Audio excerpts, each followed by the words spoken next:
25º domingo del tiempo ordinario, ciclo C, 18 de septiembre del 2022. Lucas capítulo 16, versículos 1 al 13. En el primer punto meditamos. Jesús decía a sus discípulos: había un hombre rico que tenía un administrador al cual acusaron de malgastar sus bienes. Lo llamó y le dijo: ¿qué es lo que me han contado de ti? Dame cuenta de tu administración, porque ya no ocuparás más ese puesto. El administrador pensó entonces: ¿qué voy a hacer ahora que mi señor me quita el cargo? Cavar, no tengo fuerzas; pedir limosna me da vergüenza. Ya sé lo que voy a hacer para que al dejar el puesto haya quienes me reciban en su casa.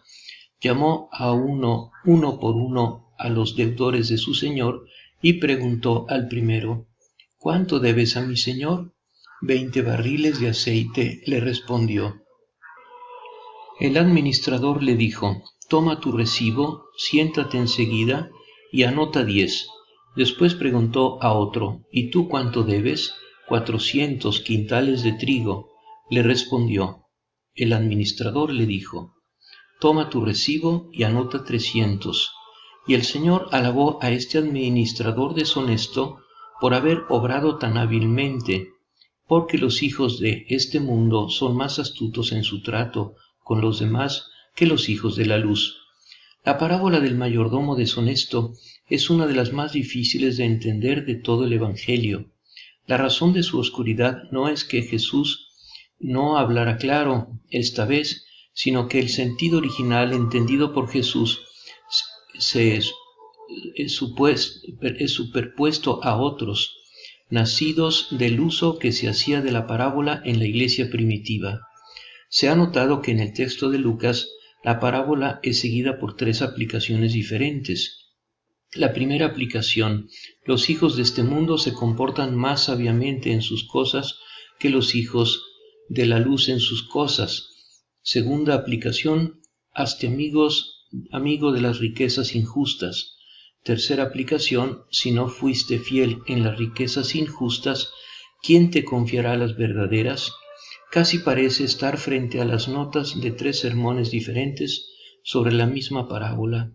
Esto no debe sorprendernos. Los evangelios nacieron así.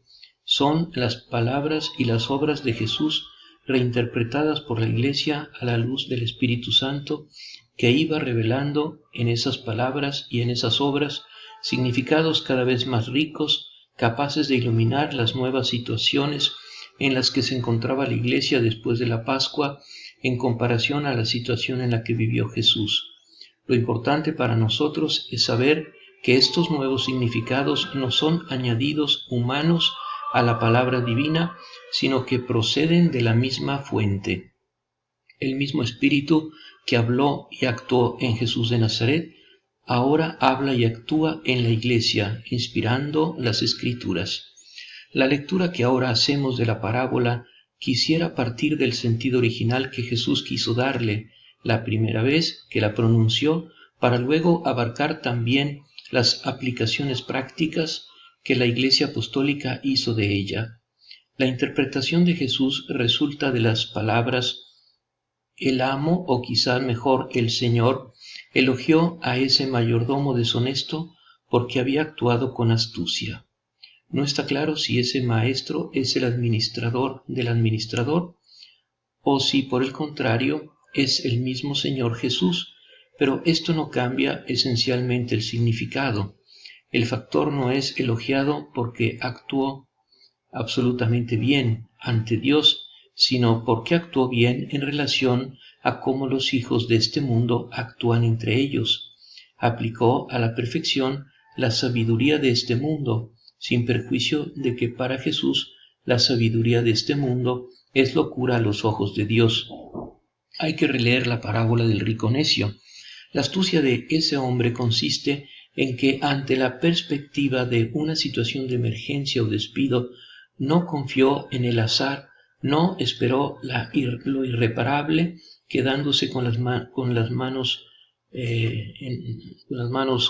unidas, se detuvo a pensar, repasó rápidamente las posibles soluciones: labrar la tierra, mendigar, y tan pronto como vislumbró ese derecho, lo implementó resueltamente.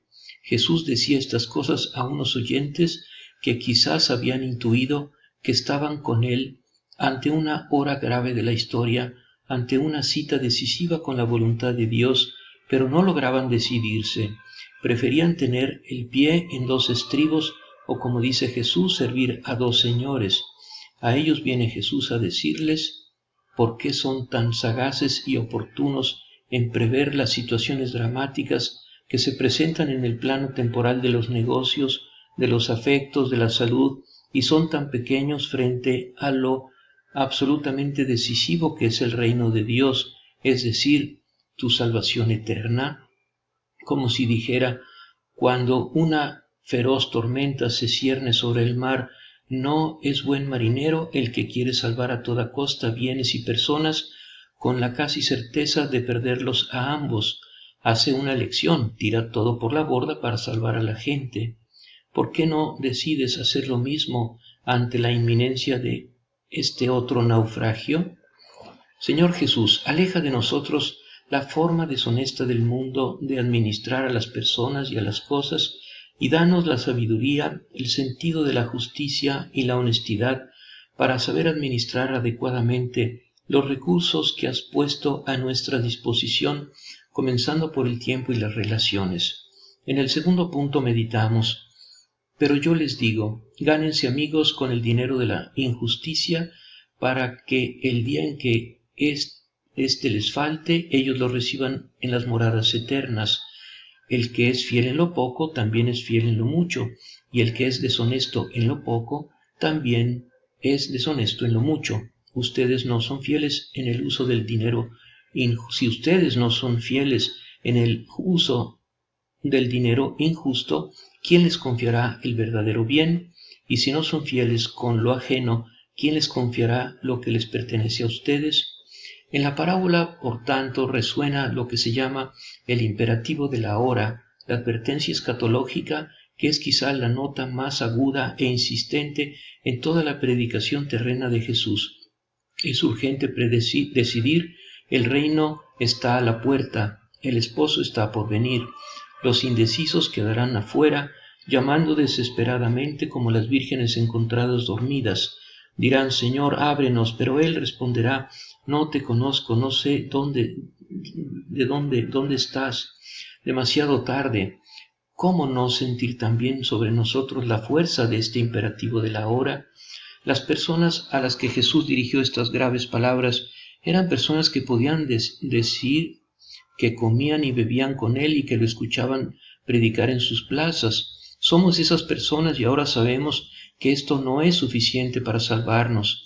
Se necesita mucho más, es necesario decidirse verdaderamente por Jesús, o con él o contra él. Uno no puede pensar que es suficiente para salvarse, reservar algunos pensamientos aquí y allá para Dios, algún raro fragmento de tiempo, manteniéndolo sin embargo cuidadosamente fuera del resto de la vida. La desproporción entre la energía, la astucia, la decisión que se pone en acción en las cosas temporales frente a las que se ponen en acción en las cosas de Dios salta a la vista todos los momentos.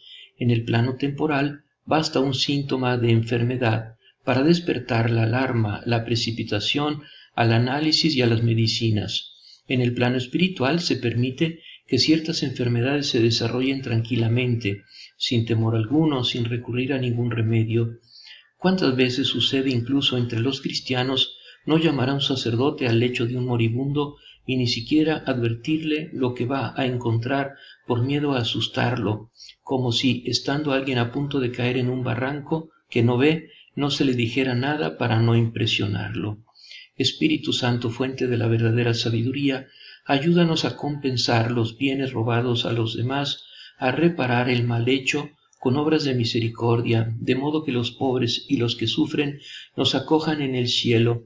Danos la gracia de la fidelidad para saber gestionar las pequeñas y grandes cosas que Dios nos encomienda a lo largo de la vida. En el tercer punto meditamos: ningún servidor puede servir a dos señores, porque aborrecerá a uno y amará al otro, o bien se interesará por el primero y menospreciará al segundo. No se puede servir a Dios y al dinero. Esta es la advertencia contenida por Jesús en la parábola del administrador infiel. Esta advertencia fue meditada por la iglesia primitiva, que llegó a sacar consecuencias prácticas. En tiempos de Jesús, decidirse significaba creer en el Evangelio, hacerse discípulo suyo, ponerse de su lado. Ahora bien, para quien ya ha abrazado la fe y vive en la iglesia, ¿qué significa decidir? Pensando en el desarrollo de la parábola, una respuesta vino espontáneamente: hazte amigo de las riquezas deshonestas. Una forma concreta y eficaz de hacer una opción de fe por Jesús y por el reino es cambiar de actitud hacia las riquezas terrenas. No considerarlas ya como algo que se debe poseer, sino como algo que se debe administrar, no como algo que se debe aumentar en aras del gusto por amasar, sino como algo para ser transformado en alegría para los demás también. Los pobres son los amigos naturales de Dios. La mirada del Señor está sobre los pobres, dice el Salmo responsorial. ¿Por qué no hacer amigos entre estos poderosos amigos de Dios? Un día, de hecho, ya ahora, les podrán hacer partícipes del reino de los cielos que es suyo. Pero no se trata tanto de limosnas y donaciones, sino de recta administración y a menudo incluso de restitución.